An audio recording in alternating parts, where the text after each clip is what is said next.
Aujourd'hui, dans cette émission ou dans notre page Info Internationaux, nous avons reçu pour vous M. Kitutu Oléontois. Il est DG des Canal Congo Télévision et de Radio Liberté.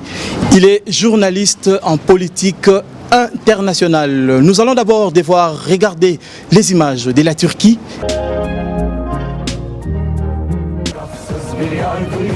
Il crie victoire, Recep Tayyip Erdogan, au lendemain du référendum vivement critiqué par l'opposition.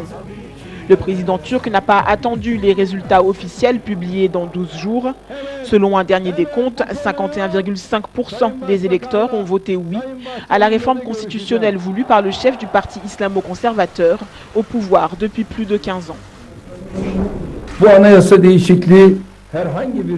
Ces réformes, c'est différent et c'est très important. C'est la première fois dans l'histoire de la Turquie que le Parlement et le peuple décident un changement aussi important.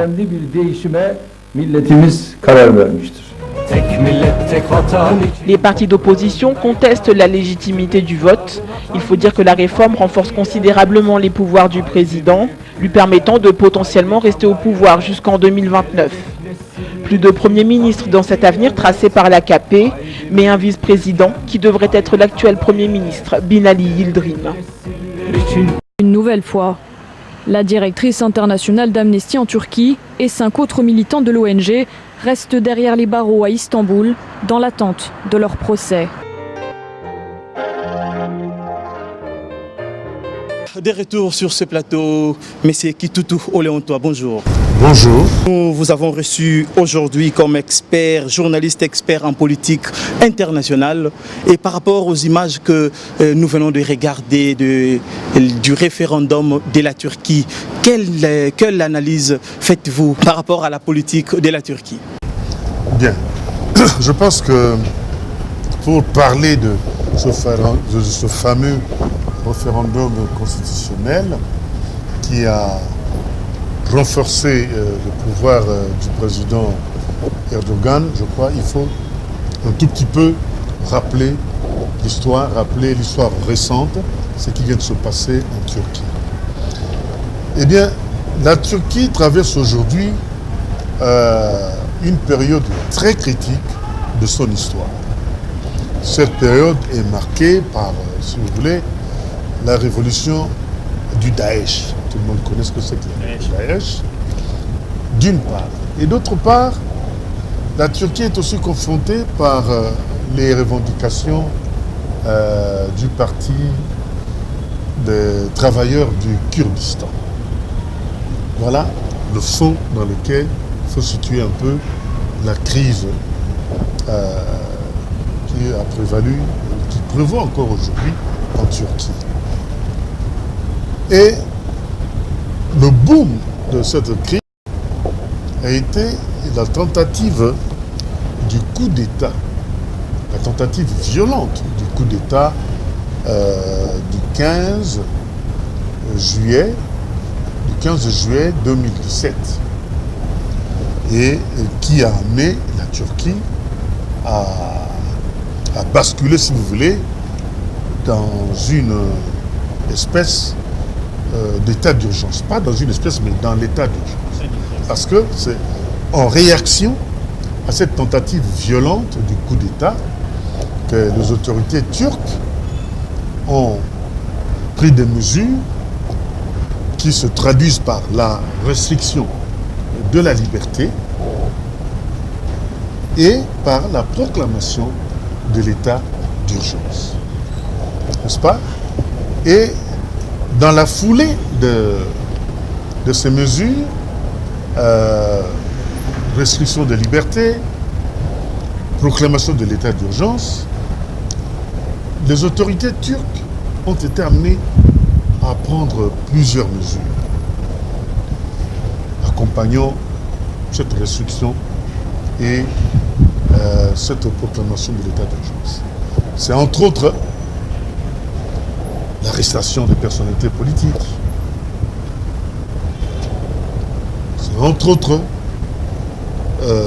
la liberté, la limite de la liberté d'expression. Plusieurs médias ont vu leur signal retiré et beaucoup de journalistes ont été incarcérés. Mais ce qui est apparu, c'est un peu plus disproportionné, c'est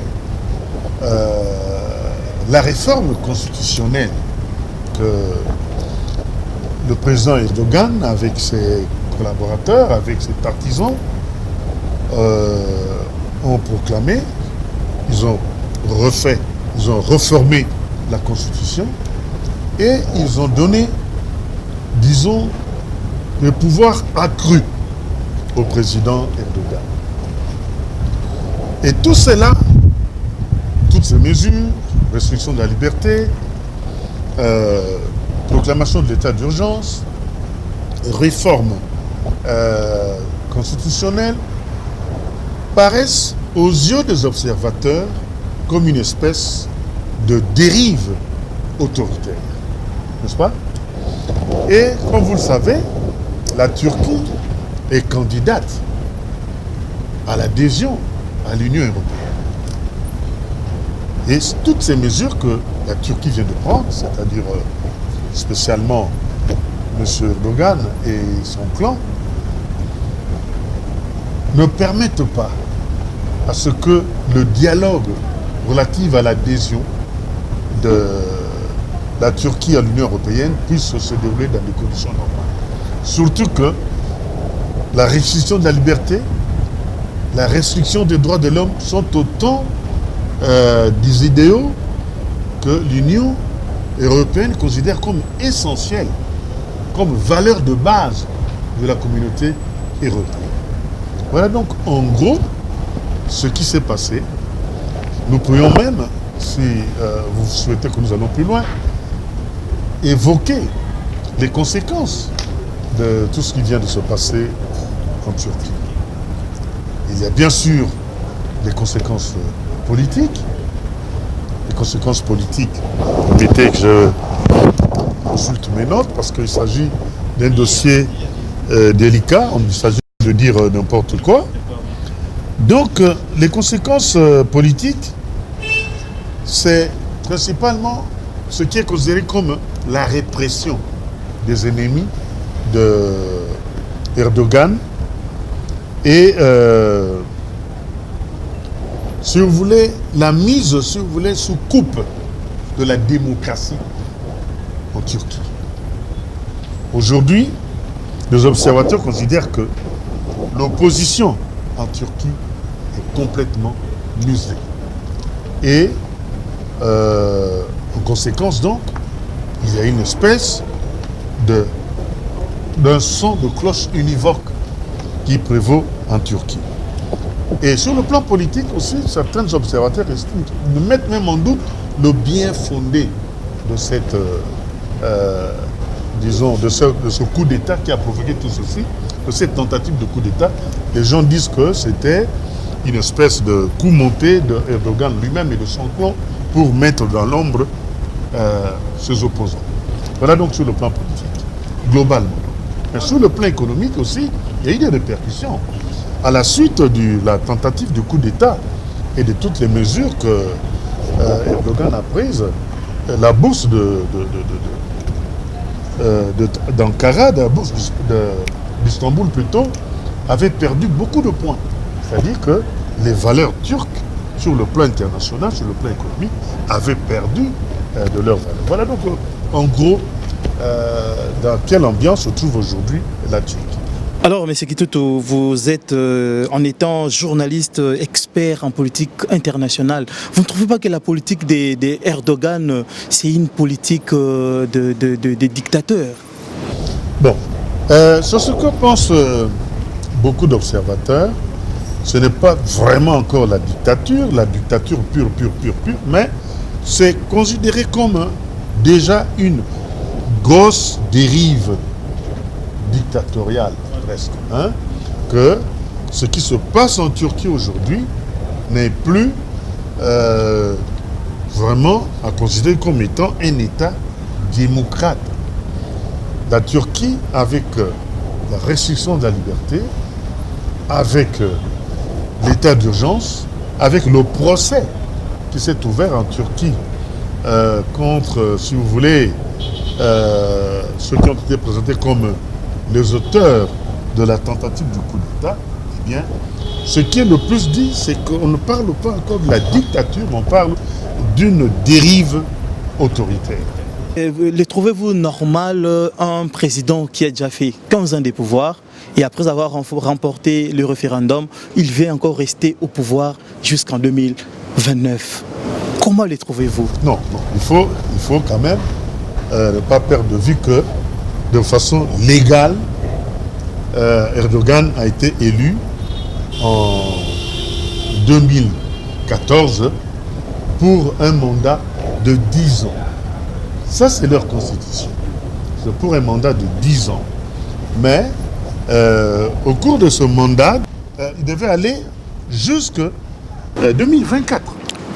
Oui. C'est 10 ans. Voilà, 10 ans, c'est 2024, oui. Voilà. N'est-ce pas? Donc, légalement, c'est ça son mandat. Mais c'est au cours de son mandat qu'il y a eu plusieurs faits qui ont provoqué de la part des observateurs et de la part surtout de Turcs, d'une bonne partie de l'opinion publique turque, des protestations et qui ont fait que l'opposition interne en Turquie commençait à se raffermir et, disons, à voir vraiment voix au chapitre. Et les gens disent que le coup d'État qui vient d'être prononcé, qui a été, comment dire, perpétré par une frange de l'armée et d'autres secteurs de la société turque, n'est vraiment pas une vraie tentative de coup d'État. C'était un coup monté par Erdogan lui-même pour freiner cet élan de la contestation interne qui devenait de plus en plus perceptible et puissante. Mesdames et messieurs, vous comprenez, c'est de la pure politique extérieure. Nous n'allons pas nous éterniser au référendum de la Turquie, mais à présent, nous allons devoir parler des essais de missiles de la Corée du Nord.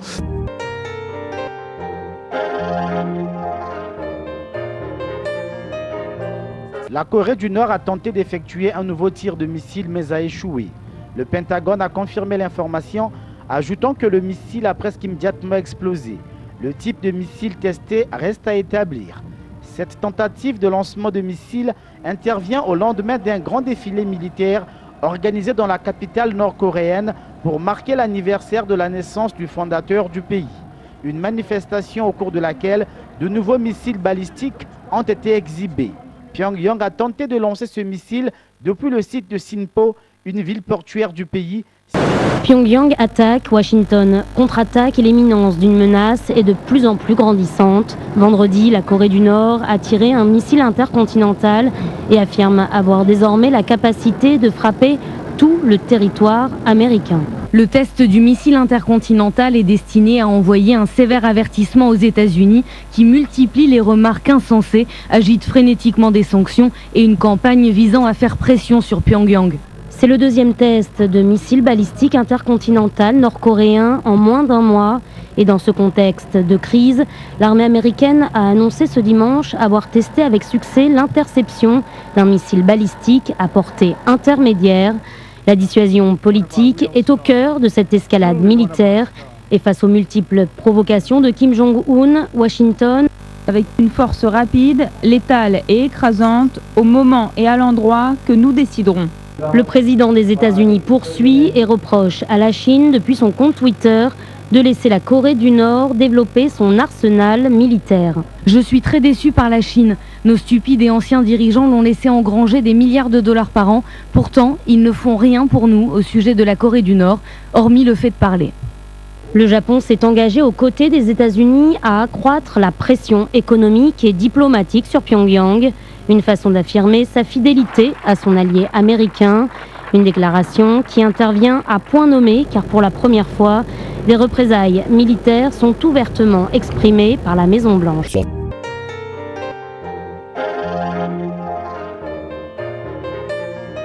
Voilà, des retours sur ce plateau. Monsieur Guitoutou, vous venez là de regarder les images de la Corée du Nord.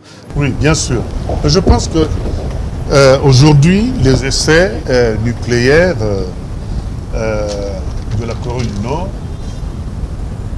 sont à la une de l'actualité internationale. Mais je pense qu'il est indiqué, il est intéressant de rappeler le contexte international de tout ce qui concerne l'armement nucléaire. Si on veut comprendre pourquoi la Corée du Nord agit de la manière, il faut se rappeler un peu l'histoire. Voilà, rencontrez-nous l'histoire. Exactement. La question de l'armement nucléaire se passe autour de ce qu'on a appelé le traité de non-prolifération des armes, de l'arme nucléaire. N'est-ce pas? Cela a été proclamé par un certain nombre d'États en 1968. Ce traité, qu'on appelle en abrégé le TNP, est mis en, disons, en œuvre, est surveillé par l'Agence de l'énergie atomique internationale. Pourquoi cela a été fait comme ça?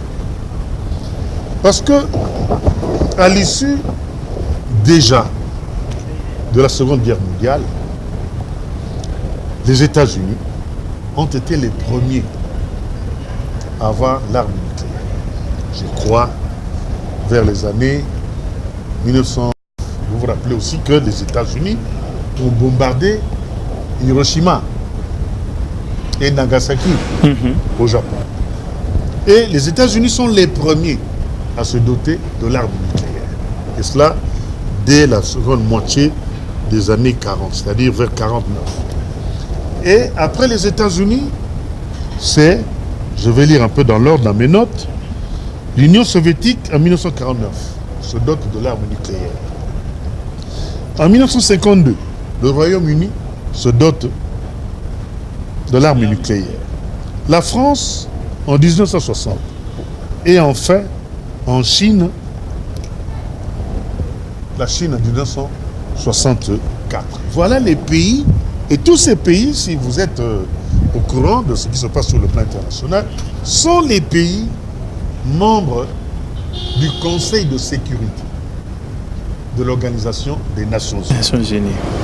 Mais dès le début des années 1960, certains autres pays ont voulu se doter de l'arme nucléaire.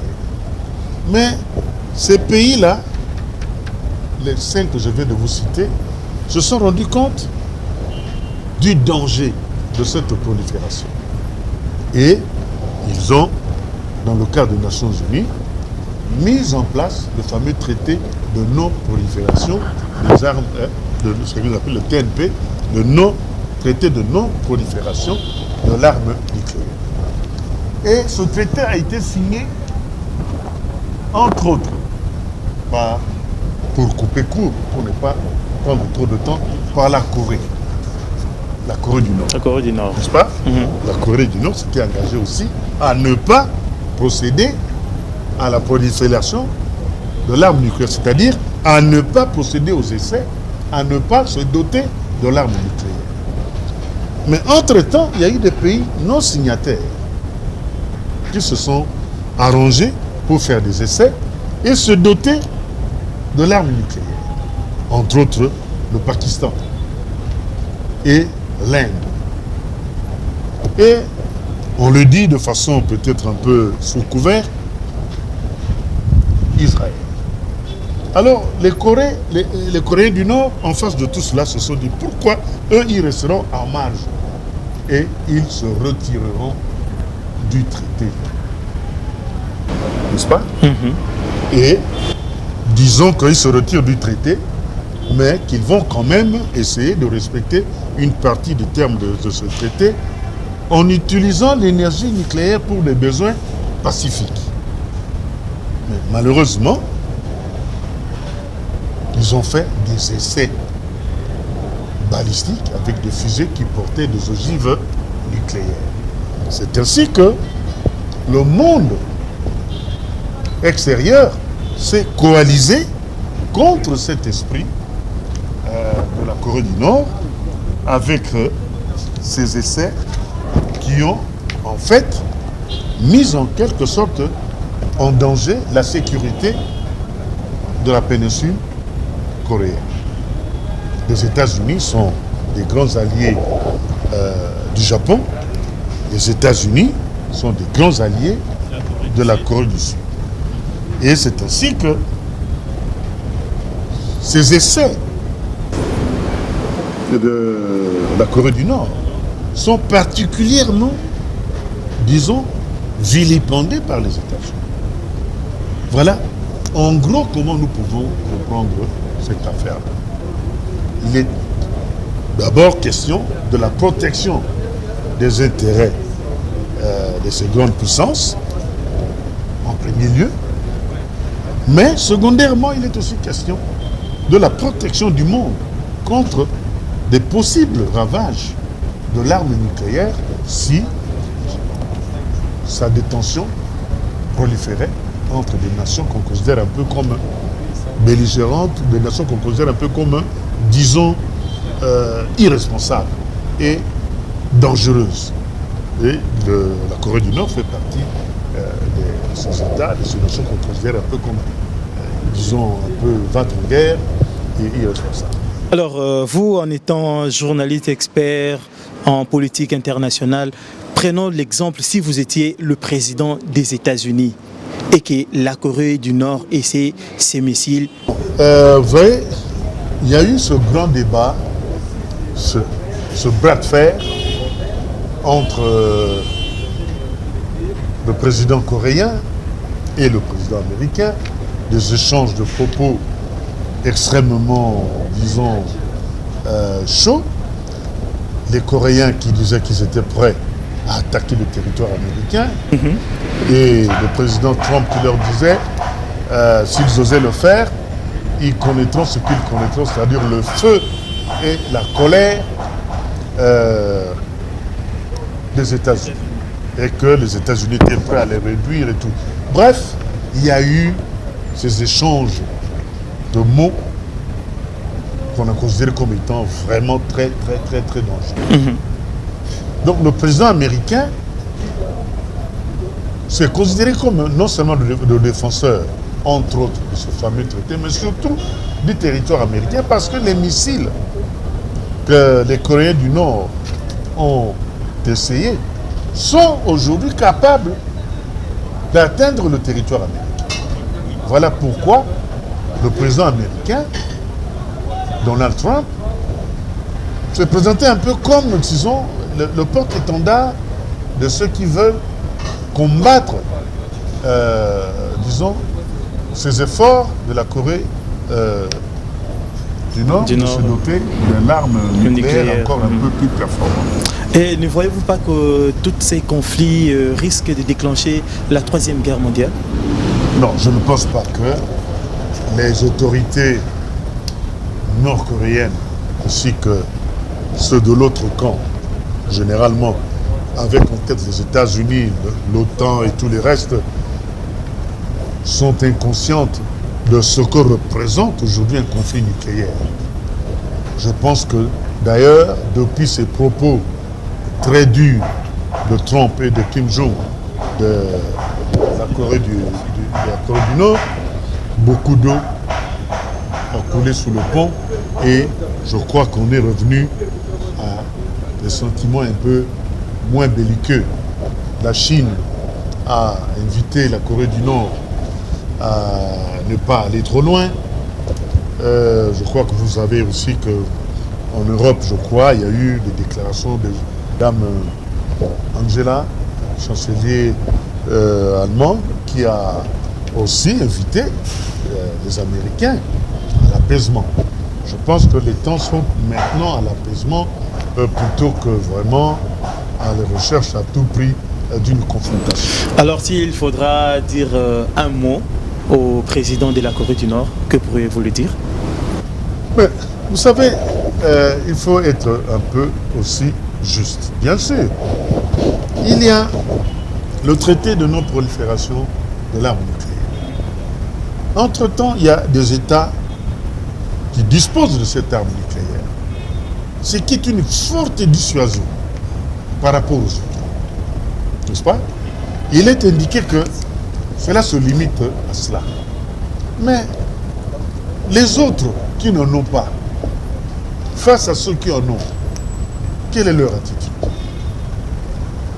C'est pour ça que c'est un peu, à mon avis, unilatéral de dire à tout prix que la Corée du Nord a tort, les États-Unis ont raison. Voyez-vous, le traité de non-prolifération de l'arme nucléaire existe bien. Il serait indiqué que tout le monde le respecte.